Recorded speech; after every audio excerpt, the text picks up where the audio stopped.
Au Nigeria, les boulangeries ont fermé leurs portes, incapables de payer le prix exorbitant de la farine. La douleur dans les économies émergentes est intense. Ce propriétaire de boulangerie affirme que les coûts ont augmenté de 136%. Avant le début du conflit en Ukraine, qui a commencé en février de l'année dernière, la farine coûtait environ 15 000 naira. Mais aujourd'hui, elle est à 31 000 naira, ce qui marque une augmentation d'environ 136%. Ceci est généralement instable pour la survie de toute entreprise. Cependant, le gouvernement a pu aider à fournir, mais vous devez fixer vos prix pour tenir compte de cette augmentation. Et cela n'affecte pas seulement la farine, cela affecte le sucre, cela affecte les saveurs. Si cela affecte le prix du diesel, cela affecte le prix de l'électricité. Ainsi, le coût de production a généralement augmenté.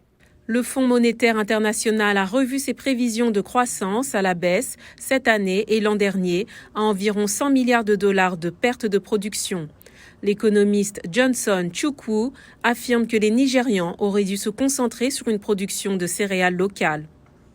Ce que le Nigeria aurait probablement dû faire, c'est de passer des farines à base de blé à d'autres tubercules et autres céréales produites localement, mais parce que même la production locale a souffert à cause de l'insécurité, principalement à la base alimentaire de ce pays. Et ici, les Nigérians n'ont pas la marge de manœuvre. Il n'y a pas de marge pour les consommateurs locaux, les consommateurs nigérians, pour passer aux aliments produits localement, parce que ces produits alimentaires sont également assez chers, leur production ayant diminué. Le FMI indique que les prix à la consommation ont bondi de 7,3% dans les pays les plus riches l'année dernière, au-dessus de ses prévisions de janvier 2022 de 3,9% et de 9,9% dans les pays les plus pauvres, contre 5,9% attendus avant l'invasion de l'Ukraine.